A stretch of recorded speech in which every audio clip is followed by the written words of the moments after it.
Hello, buddy. Welcome back to Tin Man's Core Channel. I'm your host, Jeffrey Tin Man Taylor. Today I'm reacting my third Nightmare Files video for you guys today.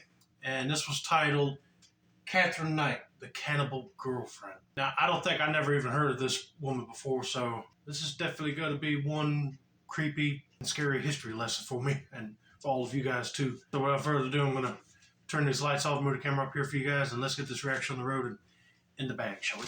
Okay, here we go.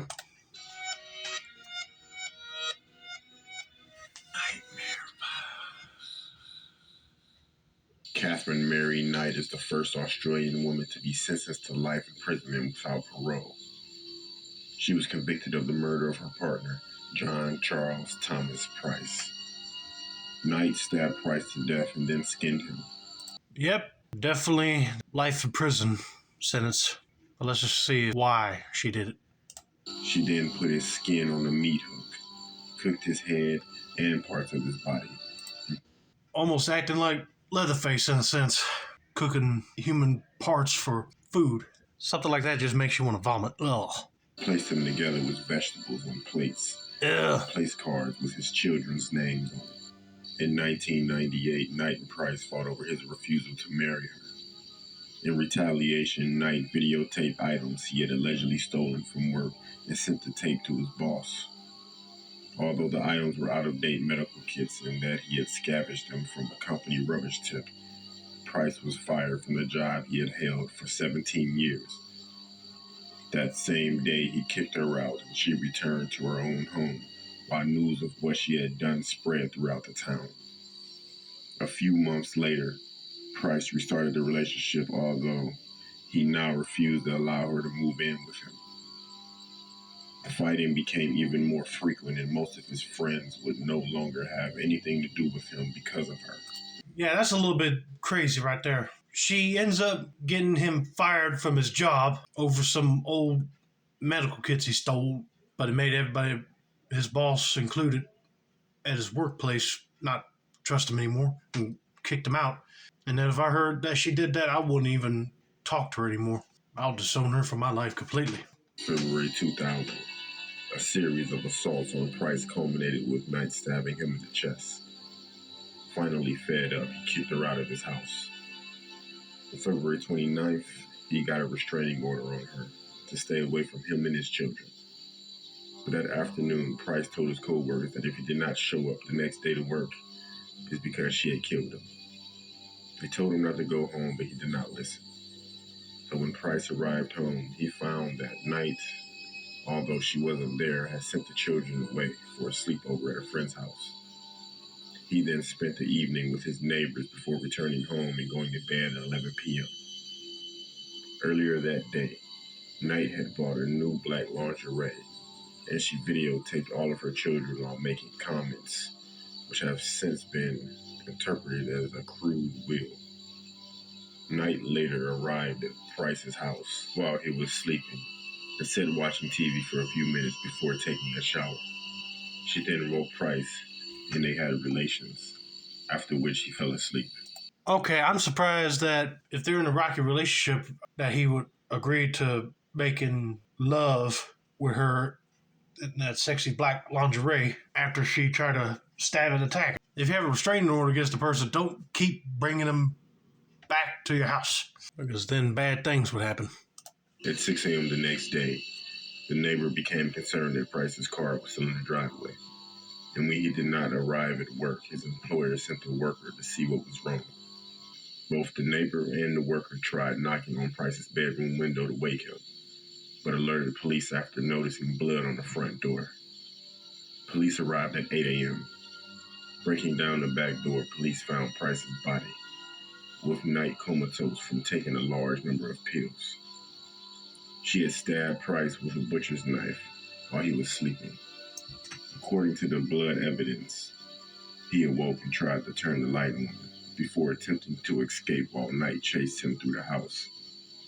He managed to open the front door to get outside, but either stumbled back inside or was dragged back into the hallway, where he finally died after bleeding out. Later, Jeez, this woman is literally insane. Probably got mad with him because she probably wanted to continue making relations, but he didn't want to. And when he was about to get up, she started threatening him, and then he started running. And she grabbed the butcher's knife and started stabbing him with it. I'm glad that he warned his co-workers that if something happened to him, it was her that killed him. Because since they realized he didn't show up to work, they got the cops over there to check what was wrong. Knight went to Aberdeen and withdrew $1,000 from Price's ATM account. Price's autopsy revealed that he had been stabbed at least 37 times. Jeez! In both the front and back of his body, with many of the wounds extending into vital organs. Several hours after Price had died, Knight skinned him and hung the pelt from a meat hook off of a door in the lounge room. Yeah, that would be disturbing to find in the house. Whoa. She really is the real-life Leatherface, or the Australian female version of Ed Gein. Man, she's really one twisted chick. She then decapitated Price and cooked a part of his body, serving up the meat with baked potatoes, pumpkin, beetroot, zucchini, cabbage, yellow squash, and gravy in the 2 settings on the dinner table, along with notes beside each plate, each having the name of one of Price's children on it. She was preparing to serve his body parts to his children. The third meal was thrown on the back lawn for unknown reasons. Okay, she is one sick and twisted B-word. I ain't gonna say that on here because YouTube would get mad at me for saying it, but you guys know what I'm talking about. Can't believe somebody would actually cut him up, cook him, and serve him to his kids. But thankfully, the cops were already notified, and they got there before the kids showed up for dinner with her. That's nightmare fuel at its finest right there. And them kids will be going to therapy non-stop because of this crazy woman. And it's speculated that Knight had attempted to eat it but could not.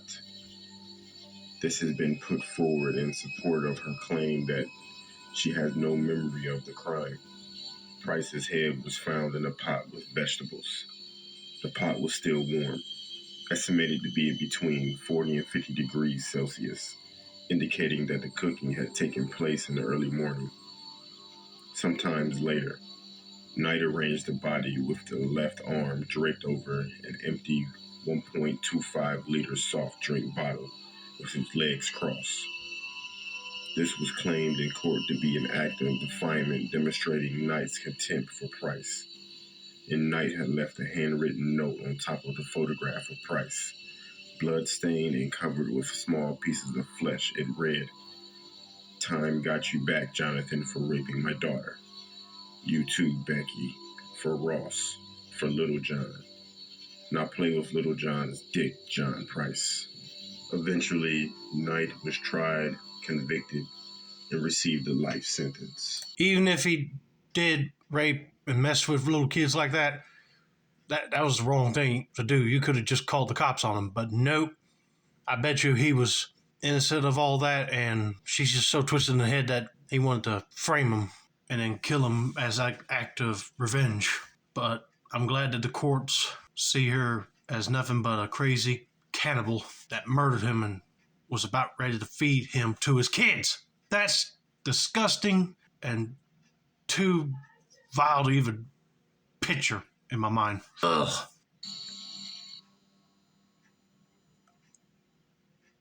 If I was a judge down in Australia, I wouldn't give her life in prison. I would have said to her, "Katherine Knight, I hereby charge you for murdering, cutting up your boyfriend. So I hereby sentence you to death row because she don't deserve to keep on breathing after what she did, because she was really clearly twisted in the head and wanted him, but if they start arguing and he got a restraining order against her, she wanted to take matters in her own hands." But anyway, I hope you guys enjoyed this video. Don't forget to like, subscribe, turn on those post notifications for more Nightmare Files content like this. This has been another successful installment of the Tin Man's Corner channel. I'm your host, Jeffrey Tin Man Taylor, and I said that's a wrap. And that's there, y'all.